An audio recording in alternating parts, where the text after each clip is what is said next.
This conference will now be recorded. Okay. Awesome. Oh, somebody just joined. Cool. So hi, everybody. Thank you for coming to this event. It's called From the Dust, a poetry workshop to build your creativity. And please correct me if I'm pronouncing your name correctly, but it's hosted by Raquel Franco. And I'll go ahead and let her take the lead.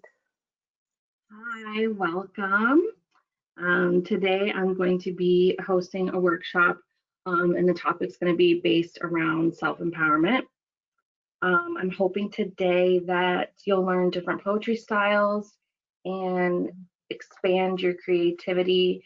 I feel like workshops are super great for when you have writer's block. I love, and they always help me so much when I'm really struggling. So if you're a novice or you've been writing forever, workshops are totally great. And I'm hoping that these prompts and exercises will help you find your voice. Just a little bit about me. I've self-published 2 books, and I've been featured in anthologies that you can find in bookstores, Disconnected Volume 2 and Crown Anthology. I've been writing since I was a little kid. And then just recently in the past like 5 years, I've really picked it up and it's just become something that I never thought it would be. And I love it so much and it's brought me so much healing. And what's awesome is that it's brought other people healing, which I didn't start it out to have that intention, and it's just been amazing. So that's what I'm hoping here today, is that we'll write something that'll either bring healing to you or maybe to somebody else if afterwards you want to post it and share it. So that's what we'll be doing. I want to start out with a warm-up, just like 5 minutes of free writing. And I'm just going to give you a quick prompt, and it's going to be once upon a time. So that'll be your first line, and then you'll just go. And don't forget, details when you're writing. We always want to think about taste, touch, smell, sight, everything. Like, try to immerse your reader or yourself even when you're writing. And let me just get a timer up here. Oh. Hello. All right, so we're going to do a warm-up for 5 minutes. And again, the prompt is once upon a time. And you can start now.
About a minute left.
And time.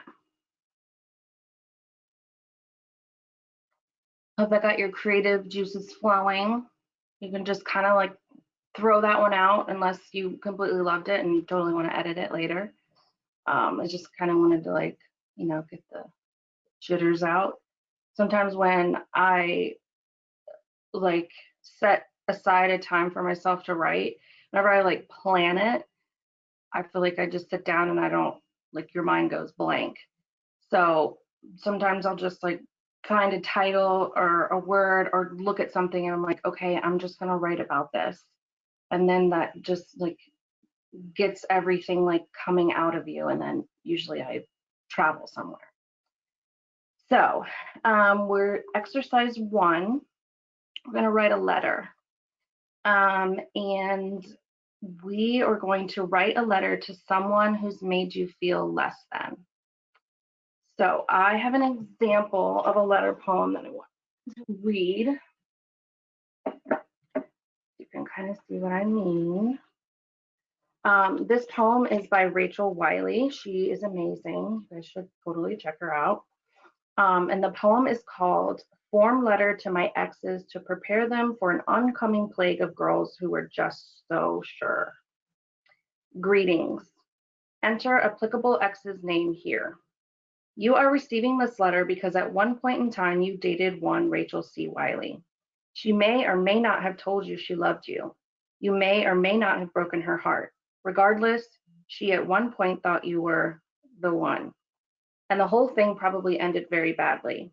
It has come to our attention that after an accident in a lab, there has been a recent outbreak of former Rachels, writhing up through the ground after 17 years like a swarm of fresh cicadas, covered in the dirt of heartbreaks long past.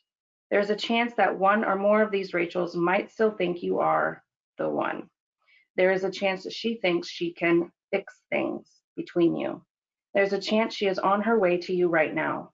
Perhaps one has already appeared to you in her prom dress on your parents' lawn, or waving an outdated cell phone full of 35-cent a piece text messages, love proclamations, or stuffing small cardboard Valentine's Day cards into a shoebox she attached to your desk at your place of employment. Things are going to get awkward. Should you encounter one of these shell-skin Rachels, we ask that you contact us immediately with her current whereabouts.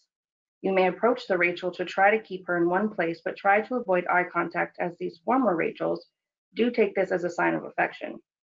In the event that you have already rejected a Rachel and she is standing in front of your home screaming, singing I Have Nothing by the late great Whitney Houston and holding up Photoshop renderings of what your children might have looked like, please advise your lovely wife and children to stay indoors.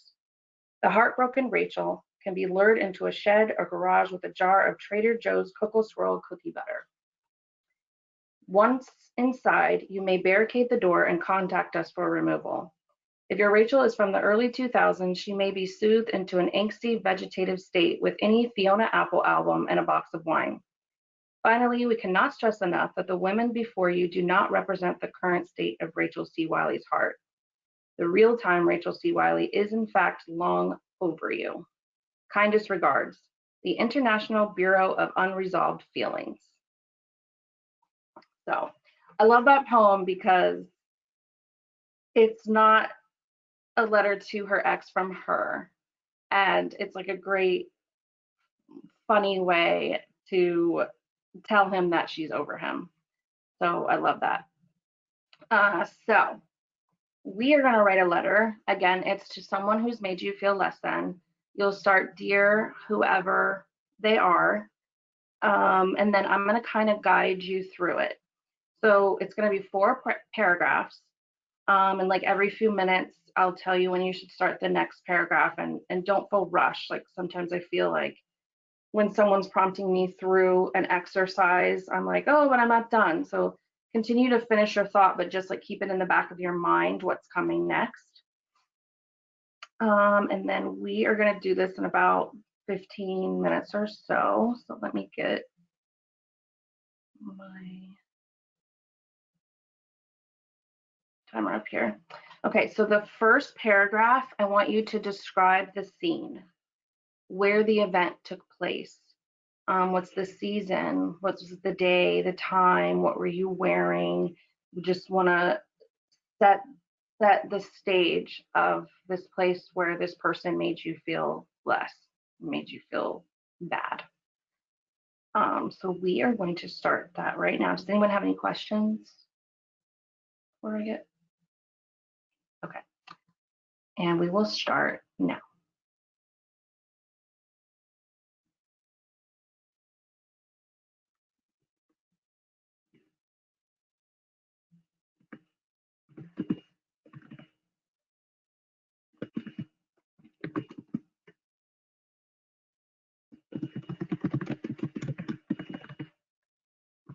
Hi, sorry, can you guide about the starting a little again? What was that? Can you guide about the starting again? I joined a little late. Oh, yeah. So we're writing a letter to someone who made us feel less than. We're going to write 4 paragraphs and I'll guide you through them. The first paragraph, we're describing the scene of when this took place, of when this person, you know, made you feel bad about yourself or made you feel worthless. So where did it take place? What was the season, day, time, anything you want. Those are just examples. You can describe what you were wearing, what they were wearing, and so forth. And you have a few minutes, and then once we get to the next paragraph, I'll tell you how to continue.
Okay, in the second paragraph, I want you to describe what happened.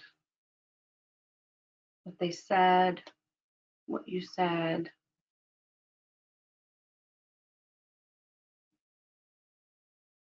and why. There's a backstory. I mean, obviously there is.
In the next paragraph, I want you to tell them how you felt. How did they make you feel?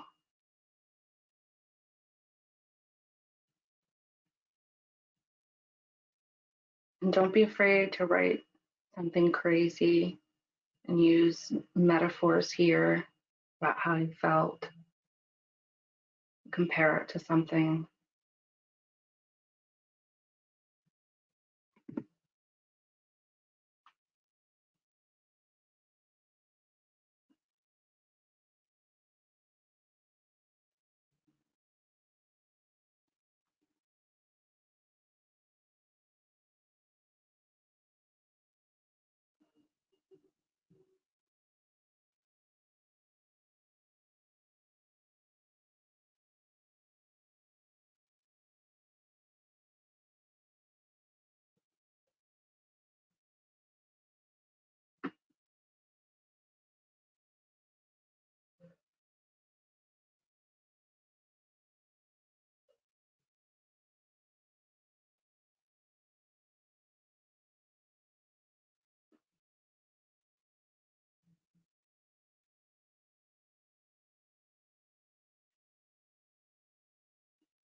In this last paragraph, I want you to tell them how you've recovered, how you've overcome. I want you to like really give it to them.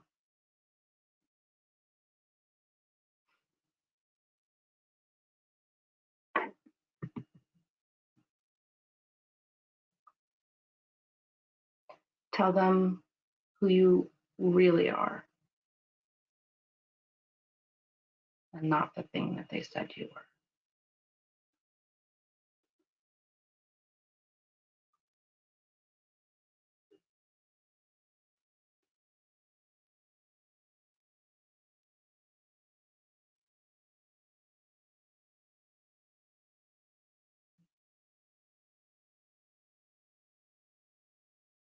You want to help the reader to really smell, taste, and feel what you're saying to this person.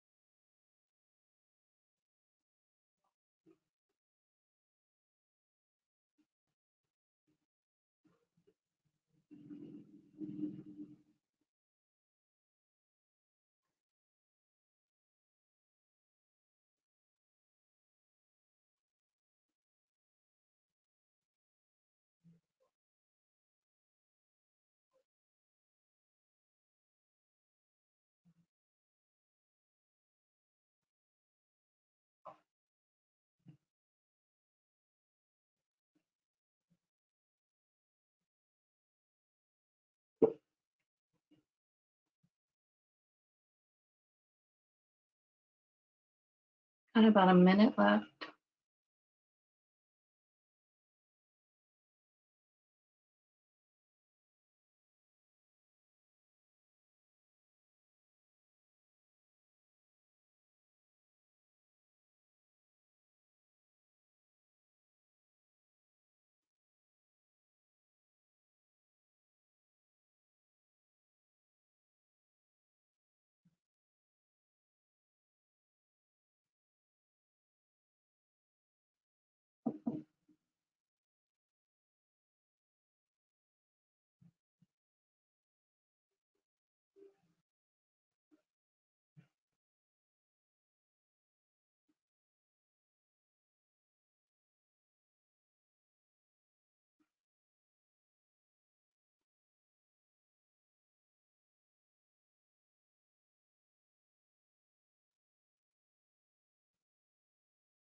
And time.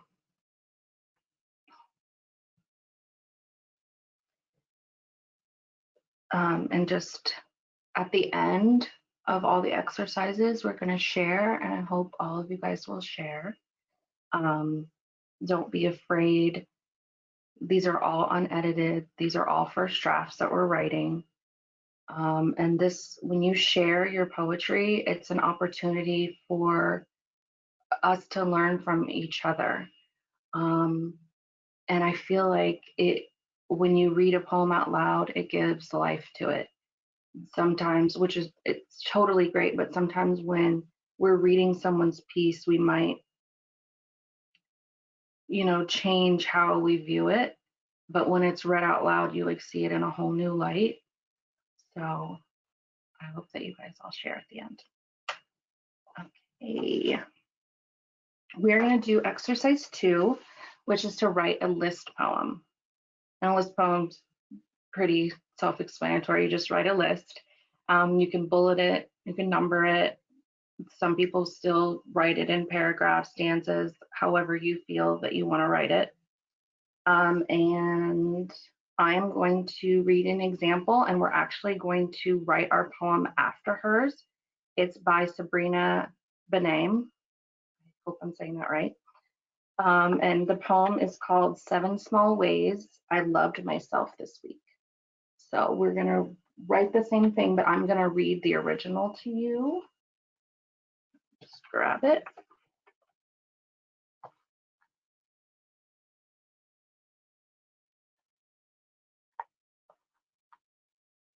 Okay. 7 small ways in which I love myself this week. I flossed. While picking up fruit and vegetables at the market, I spontaneously bought myself flowers.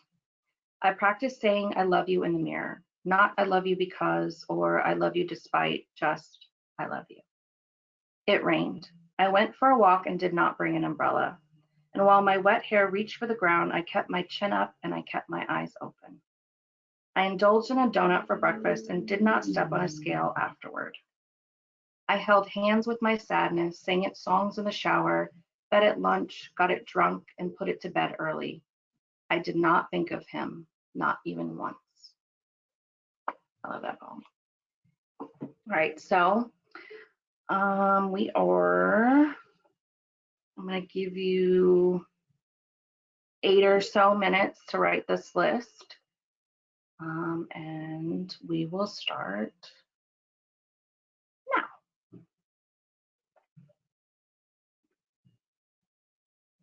Oh, and I want to say that I hope this list you create is something that you can take with you, you can come back to, and let it be a reminder to love yourself every week.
Just a reminder that the list can be in full sentences, can be a word, abbreviated thought, whatever you want.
About a minute or so left.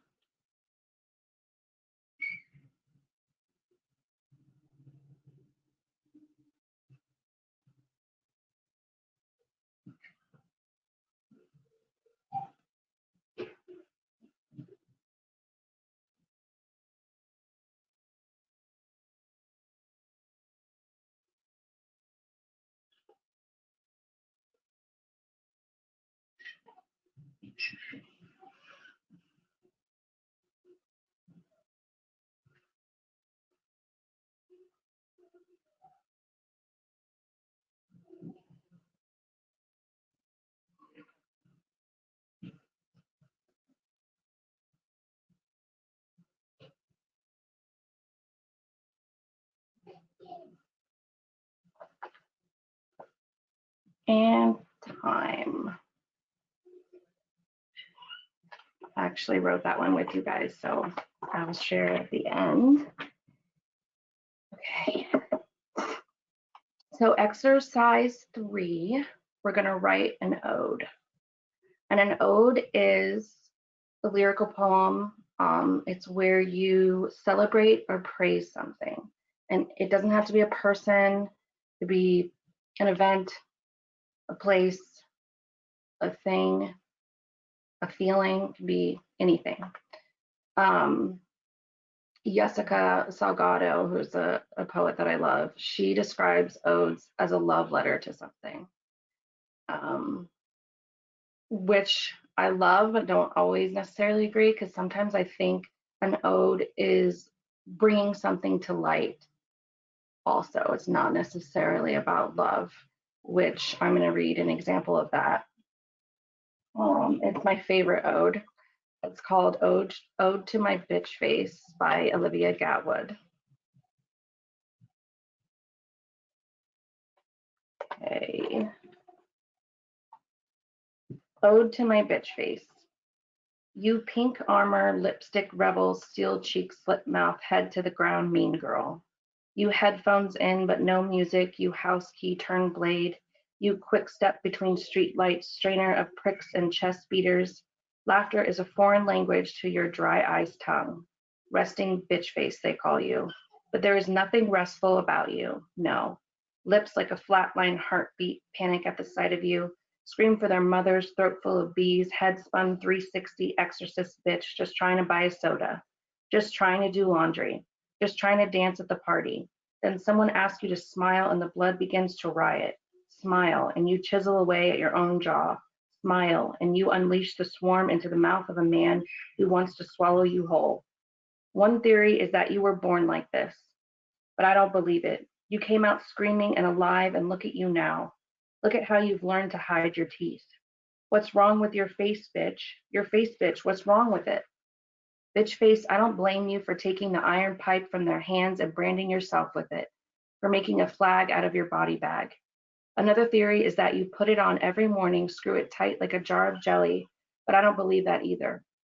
You woke up like this and have been for years. How can you sleep pretty when there are 4 locks on the door and the fire escape feels like a break-in bait? They will tell you home is safe zone. No, bitch face is safe zone. Bitch face is home. Bitch face is cutting off the ladder, willing to burn in the apartment if it means he can't get in. Oh, love that. So we're going to write an ode to something that broke you. Could be an ex, cancer, a sickness, death, maybe something that you lost that you really wanted very badly, anything that's broken you. I want you to write an ode to it. And obviously the praise or the celebration of the ode is that this thing didn't actually break you. And we're gonna do about 10 minutes to write this and go.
A few minutes left.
About a minute.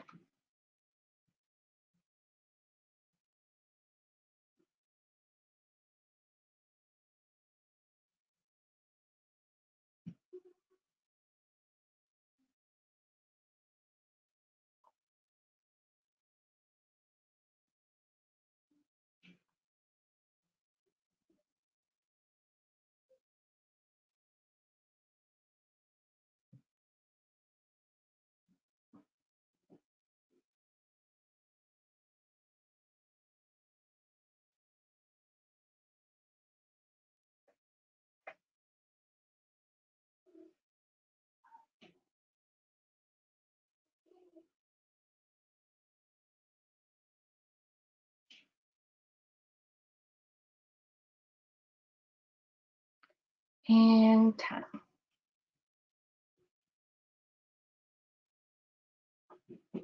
Cheers. Wrap up. Okay, so we are going to do one more exercise, and we are going to use anaphora, which is the repetition of a word or words at the beginning of successive phrases or lines to create a sonic effect. An example is Martin Luther King's I Have a Dream. Since I have a dream, blah, blah, I have a dream, blah, blah. So I'm going to read an example of that by Caitlin Seals in this story.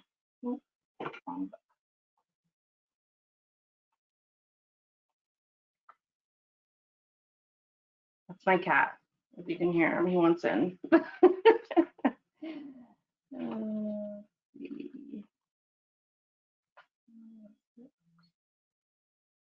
Okay. This is Caitlin Seals in this story. In this story, your mother isn't the villain.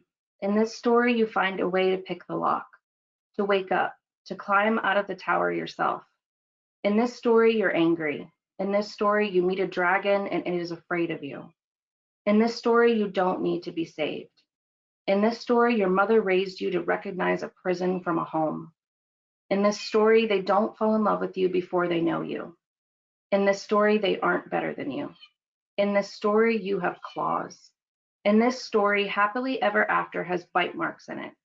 In this story, you are free and terrifying. In this story, you get away. In this story, you bleed. In this story, you survive. I love that piece. Super empowering. So we are going to write about one of the things that you hate or don't like about yourself. I want you to confront it and face this thing. I feel like we avoid the things that we hate about each other. And so in this piece, I want you to actually talk to it, okay? To face it and maybe learn to appreciate it. You can pick anything, maybe something that you wish you didn't do, a body part, whatever you want. And we are going to do this in about 8 or so minutes. And you can start now.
A few minutes left.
A few seconds to wrap it up.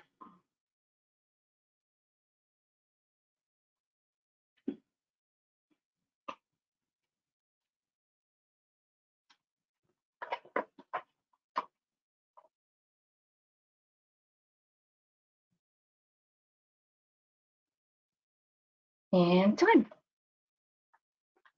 Awesome. I hope you guys enjoyed those and got some good stuff out of it. Now, if you guys have any questions or you want to share, I hope you want to share. I'd love to hear it.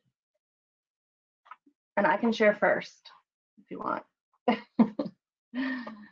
I'll go ahead and share first.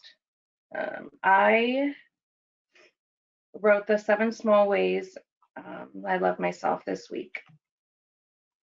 1, I ran until my lungs were thankful for air. Ran until I felt alive, humming. 2, when I found myself flush, head buzzing, and near a flood of tears, I opened TikTok and found a way to laugh my way through it. 3, I woke with the birds singing and wrote to their melody, fresh coffee swirl in the air. 4, waffles. I made waffles for the first time, strawberry, maple syrup, and all the butter melting in my mouth. 5, I told my grandma I love her. 6, I soaked up my daughter's smile, her giggle, her tiny limbed hug, and stored it for when I need it. 7, I took every extra minute to curl into a soft blanket and read poetry, totally immersed. Does anyone want to share? Anyone? Yes, I want. Awesome. Go ahead. 7 small ways I love myself this week. Number 1, I woke up early. Number 2, just to breathe. Number 3, wrote a paragraph thanking me. I sang a little to ease my pain, then appreciated all the weight I've gained. I laughed and laughed at the long con misery and danced around till even the devil was scared of me. I love that. That last line was awesome. Love it. Thank you. You're welcome. Anyone else? No? I can. Okay. So I wrote way more than 7 because they were short form, but Okay. so I put small ways that I loved myself this week. I ran to music that made me feel like I was flying. I didn't make myself responsible for the feelings of my ex, who still temporarily shares my space. Mm. I walked away instead. I ate green things, lots of them. I started taking apart our home and building my home. I sat with a hot pad over my screaming uterus and watched Gilmore Girls alone with sleepy time tea and candles. Yeah. I did yoga every day. I visualized my dream life so deeply that it felt like it was already my reality. I cuddled my cats way more than usual. I saw my family and called them every day because they're my best friends. I meditated for as long as I wanted. I reread books that make me feel powerful and capable. I had a therapy session. I asked for financial help. I forgave some items on my to-do list that were stressing me out. I woke up early to say hey to the sunrise, and I danced. That's awesome. Love it. And if you guys want to share later online, if you don't want to read them out loud, I created a hashtag if you want to use it. And I forgot it, of course. Oh, Making Midwest Poetry Workshop. And I made it that long because no one's used it. We'd be able to find it. There's any questions for me?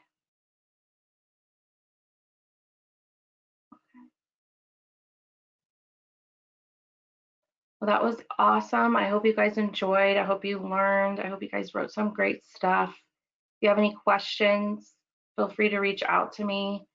You can reach me at raquelfranco.poet on Instagram. Yeah, so this was awesome.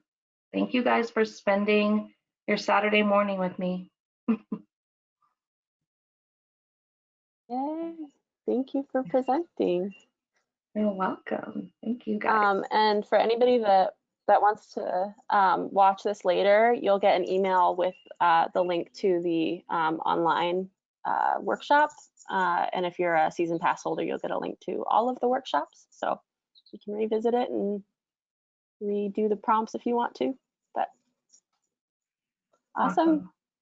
Thank you guys. Thanks. Bye. I don't know how to get out of here. I know, like